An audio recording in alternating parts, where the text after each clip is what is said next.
Hello, travelers. I am Norman Schafer, your host, and today we're exploring Guadalcanal, one of the Solomon Islands' most historically and culturally significant regions.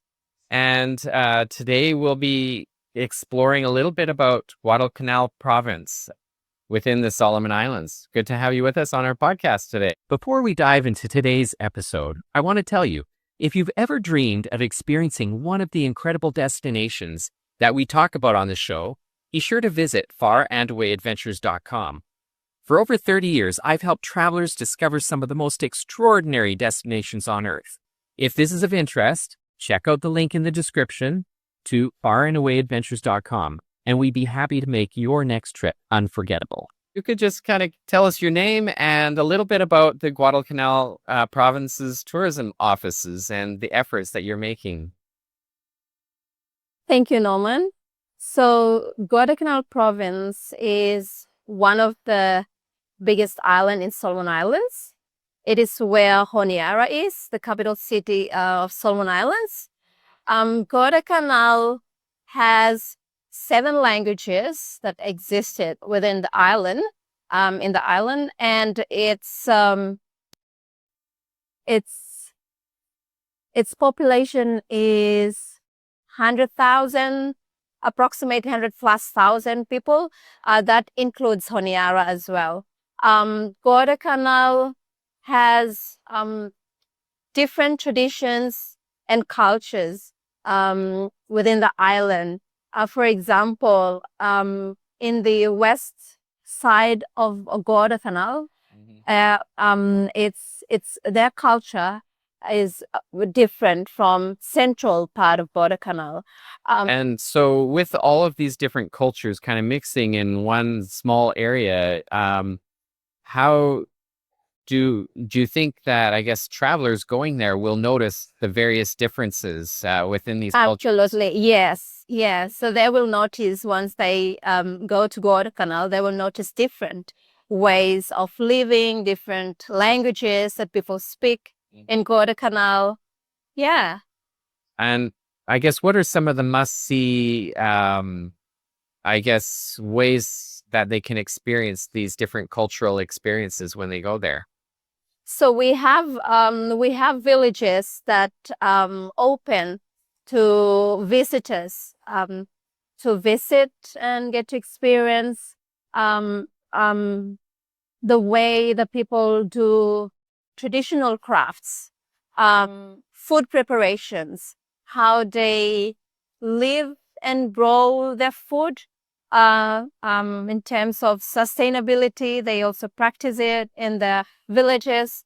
And not only that, we have natural resources or sites, attractions, which people would really love to visit. Like we have unique, Guadalcanal itself has the biggest waterfall in Solomon Islands. It's known as Tenaru Waterfall, and it is where I'm from.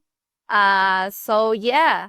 Okay. It sounds really interesting, and I love to know that there's so many different cultures kind of mixing in this island group. Now, one other thing that a lot of people hear about too is the history of the area. Can you tell us a little bit about some of the historical places that people can go and visit while they're there? Yeah, so Guadalcanal is known as the battleground for the during the World War II event. And there are places that you can visit while you're in Guadalcanal. And this one is at Mount Austen, which is where the Japanese memorial is. The US memorial is in the Skyline, and it is right in the center of Honiara. There's others in close to the airport at Henderson area, and interestingly, we have some other places that's outside of Honiara that has that are known for also where the wars happened, and they do still have like the war relics, that the tanks, the huge Pictures. Okay, yeah. still there. So you can see a lot of the history right there. Yeah. So There's like 9 tanks there, 8, 9. So yeah. Okay. And it's hot. So, and beyond, I guess, the history itself, what outdoor activities and nature experiences are available? Are there some natural things that people can see out in nature? Yes.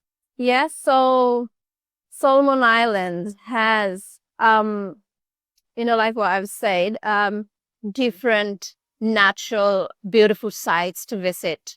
There's some on the coast, which is the beaches where you can swim, you can snorkel, dive, fishing, and there's those ones in the mountains where I'm from, where you do adventure like hiking to the waterfalls, the bat cave, like there's a cave at our place, like in our region, where there's like thousands of bats in there. Oh, wow. Yeah, and there's like a waterfall in front, so so beautiful up there. Excellent.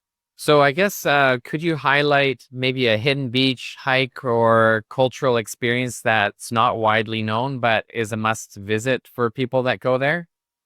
Is anything that comes to mind that not many people know about that maybe they should experience on the island?